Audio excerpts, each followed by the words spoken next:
Today on Clearing the Clutter Inside and Out, we're talking about healing yourself while living in times of stress and chaos.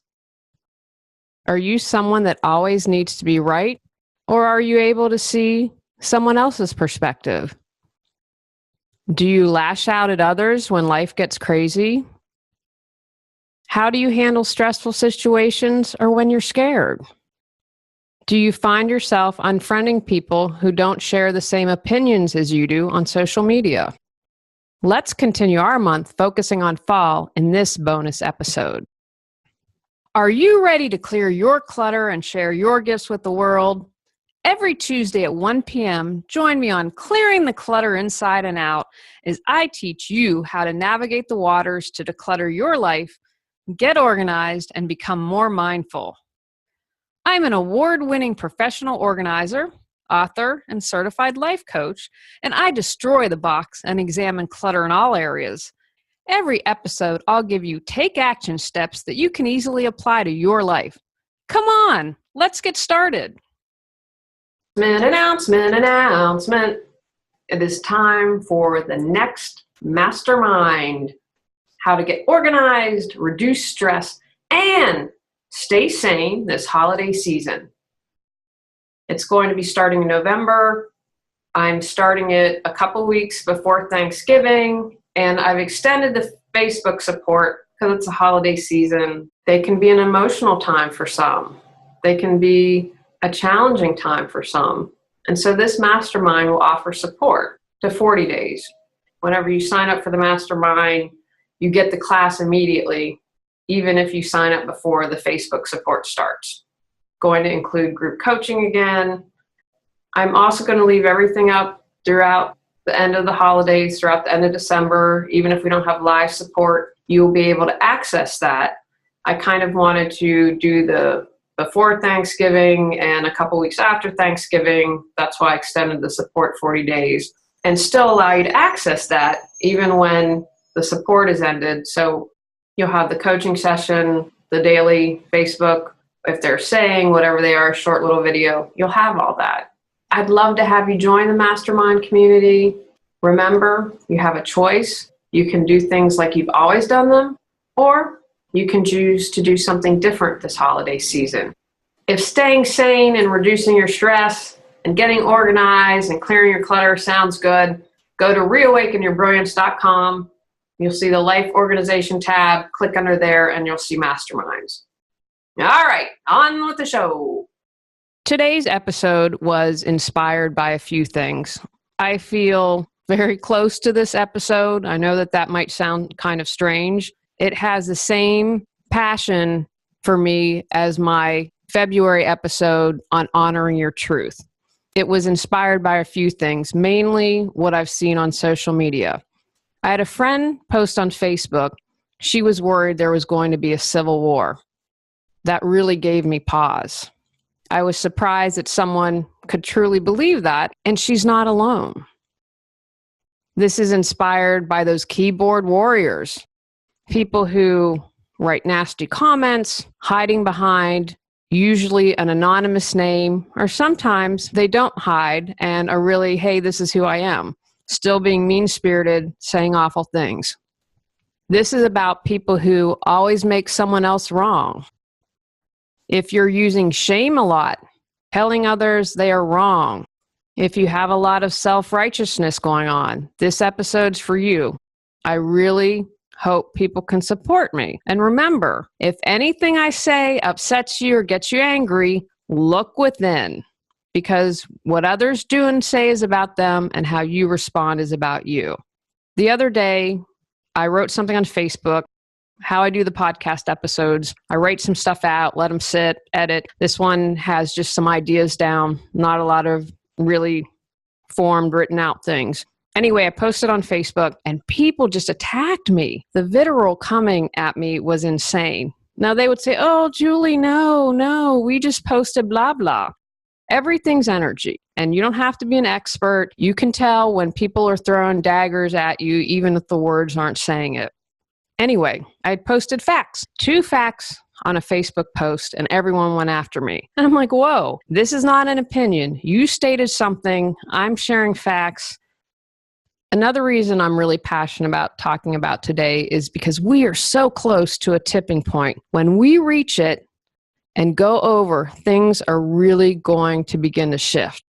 But what I'm seeing isn't supporting that. It's bringing us down. When I see people who put out hate and anger and self-righteousness at the other, whoever is opposite of them in thinking and opinions, you do more harm than good because you are down at the lowest vibration, lowest common denominator. You're fighting for a cause.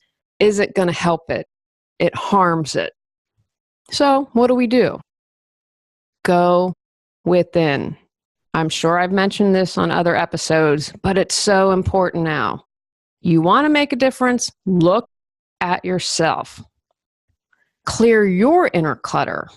As you heal your pain and wounds, it makes a difference to the collective energy. As you heal your wounds, you give others the courage to do so. Don't hide from the truth.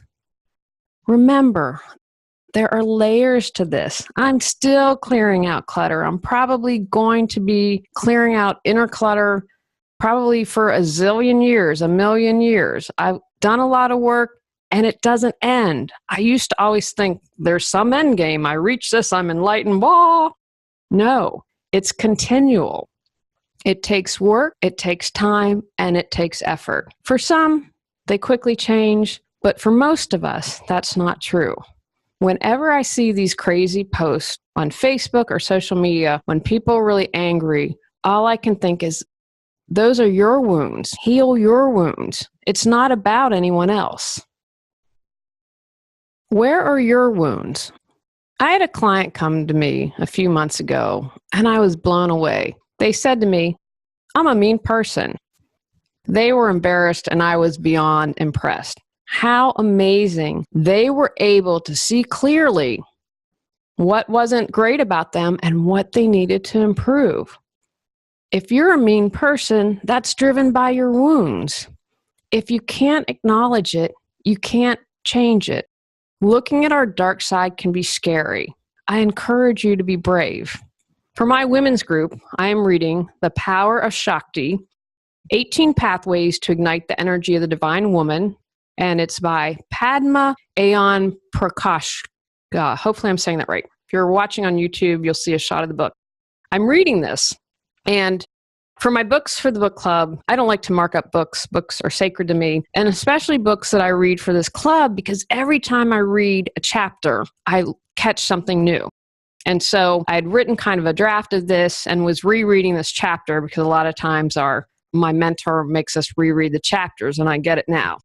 So self-righteousness comes up for a lot of people. And I had this incredible aha moment and wanted to share this. And this is on page 63. I want to make sure credit is due to him because this was such a powerful, profound statement.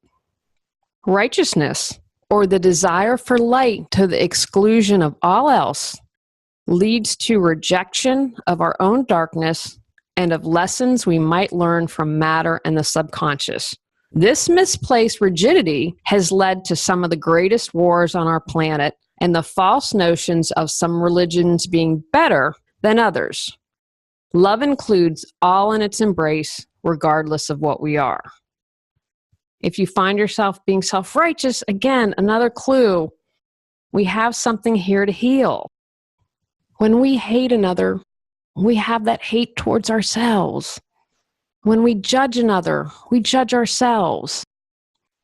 If we truly loved ourselves unconditionally as is, if we all did that, we wouldn't recognize the world we live in.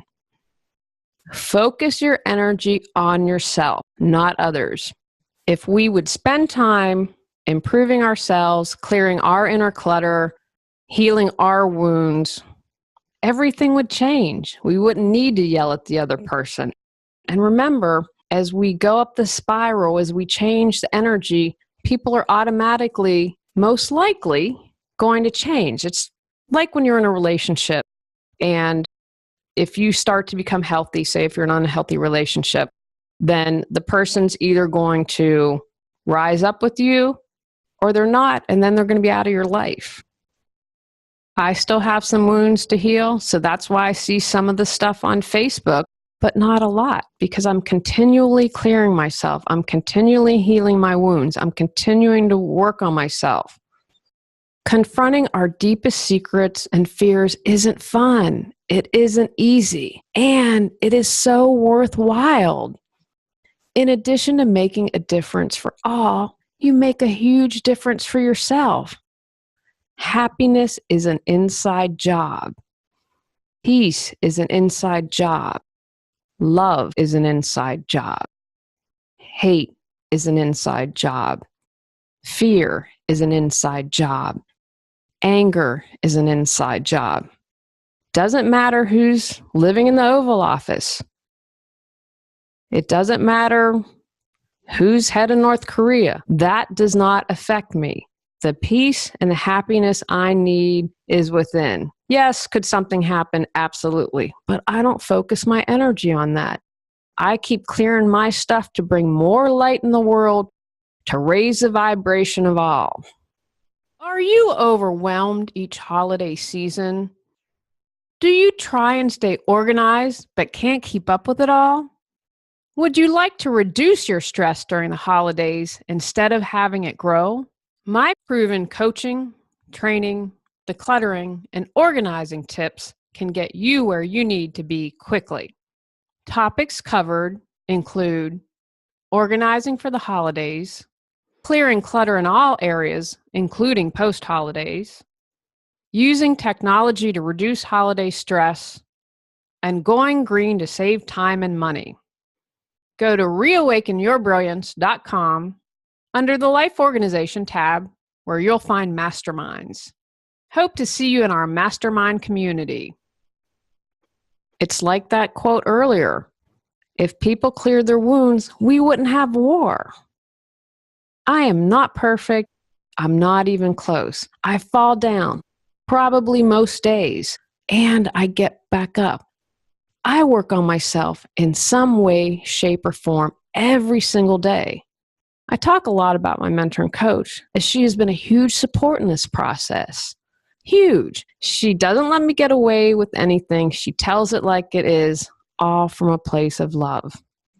I once asked her, does she trip? Does she fail? And she said, of course I do. I just feel the feelings and release it. It doesn't stay there. I've talked about this on other episodes. There was one in July about feel your feelings. Go back and review that. Take the time to heal those wounds. Are you in pain? Yes, there's nothing wrong with that. Feel it. Feel the sadness. Feel the anger. Feel the fear. And then release it. If you don't, it stays there. Try not to spend your time making others wrong and yourself right. There are people I agree with on just about everything who are doing more harm than good with their self-righteousness, their anger, and making someone else bad and wrong. If you healed yourself, you would be neutral and allow you to see different and larger perspectives. I don't care what anyone says. The neo-Nazis hate themselves. They hate anyone that is not like them, and they project their hate for themselves onto others. Let me be clear, I'm not in any way, shape, or form condoning anything they do. We all have hate within us, just not at that level. Can you transcend and feel and release your feelings? Again, remember it's a process. I work on this just about every single day. I think, what? There's still more. What? More victim energy? Come on, I've cleared a lot. It's just how it is. We will continue to release and clear as much as possible. Gets back to feel those feelings. The thought of a civil war in this country scares the crap out of me. I don't focus on it. When I read that post from a friend, I felt that of fear and then released it. I don't spend time ruminating on it, putting all my energy and focus there. As I release the fear and work on it, then it doesn't come up again because it's gone. The energy is gone out of my field. I haven't thought about this issue since I last wrote about it in the first draft for this episode. I also want to point out, you can stand up to hate with love. Yes, you can. You can have boundaries from a place of love. Everything is energy and you can feel that. Instead of saying, you're a jerk, be curious. Why do you feel like that? Have a conversation. You don't have to agree with someone to love them, to feel their pain. You have pain, you just express it differently. Don't make someone else wrong. Take inspired action. I've been criticized by some people for not taking enough action. I am really clear about what my role is in clearing my own inner clutter and holding light and holding space and supporting others to do so. I'm not meant to be out there on the front lines being an activist. It is not my role. Others have different roles. Being a vocal voice is their way. Do what inspired action feels right to you, and do it from love. Complaining on Facebook is not inspired action. Fighting with people on social media is not inspired action.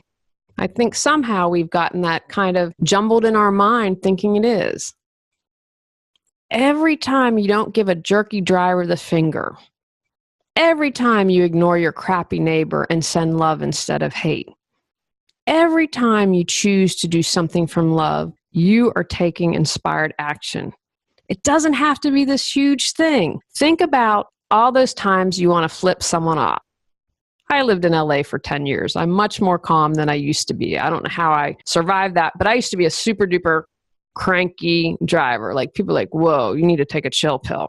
So every little time you don't give that jerk the finger and say, okay, bless them on their way, you're making a huge difference. It's the drip, drip, drip that's going to have that huge shift once we reach a certain threshold. Be for something, not against it. Hate and hate equals hate. Same with fear and anger. And same with love. Love plus love equals love. I'm going to suggest practice saying different things and seeing how you feel and if you can feel the difference. I am for equality. I'm against racism. I am for renewable energy. I am against fracking and coal. I am for love. I am against hate. Can you feel any different with those? When you release your fears and angers, etc., you're able to get neutral. Be like the curious cat. Ask questions. Instead of making someone wrong, ask, why do you believe that? Where did you read that? Have you ever talked to someone that doesn't look or think like you? Make it like a treasure hunt. Get neutral and diffuse some of the trauma. There are wounds behind that pain. There are wounds behind that anger. There's pain behind that hate. Most of us have experienced some stuff that's not exactly great. When you learn about others' pain, hopefully you can have more compassion. Can you notice a difference when you ask questions? Does your energy seem to shift? Does your heart seem to open? My hope is you will be going within, releasing emotions, and doing this for the rest of your lives. This doesn't mean you're bad, ineffective. You're simply clearing your clutter. There are layers and layers. Don't make yourself wrong, too slow. I used to do that a lot. As you continue to heal yourself, you support yourself and you support the world at large. The final thing I'd like to talk about is perspective. One of the things I've learned by clearing my own clutter, studying with people, is to have a bigger and larger perspective. I used to see things very black and white. I used to have a very narrow perspective. And as I've worked on myself and have studied and grown, I have a larger perspective. I can see things from a different light or a different angle. So here's another perspective for you to think about. Perhaps we need all this ugliness and darkness to come to light to heal it. So instead of fearing it and thinking how awful it is, my thought is, wow, thank you. This junk, these awful feelings have been hidden for so long. It's being acknowledged so we can feel it and we can heal it. Politics is one of my least favorite topics, and I don't like to talk about it. But again, I want to offer a perspective here. Let's say Clinton had been elected. It would probably have been status quo. Not much would change. There's still a lot of corruption in politics. As far as I'm concerned, it would have been the same old, same old. So now we have Trump in office. He has angered so many people that they are demanding change. So what would be worse? All of this chaos and darkness coming up to be healed, or the status quo where the darkness would stay stuffed and real change probably wouldn't have happened? The ugliness would have stayed hidden and couldn't have been healed. Just a different take. You can agree or disagree. I encourage you, broaden your perspectives. Start talking to people. What do they think? How can you see something from a different perspective? And again, if something has really upset you, that is a wound that needs to be healed. Doesn't matter what I say or do. Your happiness comes from within. Your peace comes from within, as does your anger and fear. How will you go within to heal? What wounds can you heal? As always, if you need professional support, whether that's a therapist, a life coach, a group of people, seek support. There's no shame in that. Take actions. Acknowledge a fear. Feel the fear and release it in whatever shape supports you. Practice coming from love. Instead of giving someone the finger when they cut you off in traffic, send them love. Send them blessings. Test out being for something instead of against something. Say things out loud and see if you feel a difference. Upset, go within. Angry, go within. Physician, heal thyself. On our next episode, we are talking about SAD, seasonal affective disorder. Go out, clear the clutter to create the life you choose, deserve, and desire. Are you ready to live a more joyful and fulfilling life? Sign up for our newsletter at reawakenyourbrilliance.com and receive a free copy of 10 Steps to Clearing the Clutter Inside and Out. If you enjoyed today's episode, I would love it if you would rate and review the show because it really helps us in the search ranking. See you next Tuesday at 1 o'clock. Remember, when you clear your clutter, you can create the life you desire.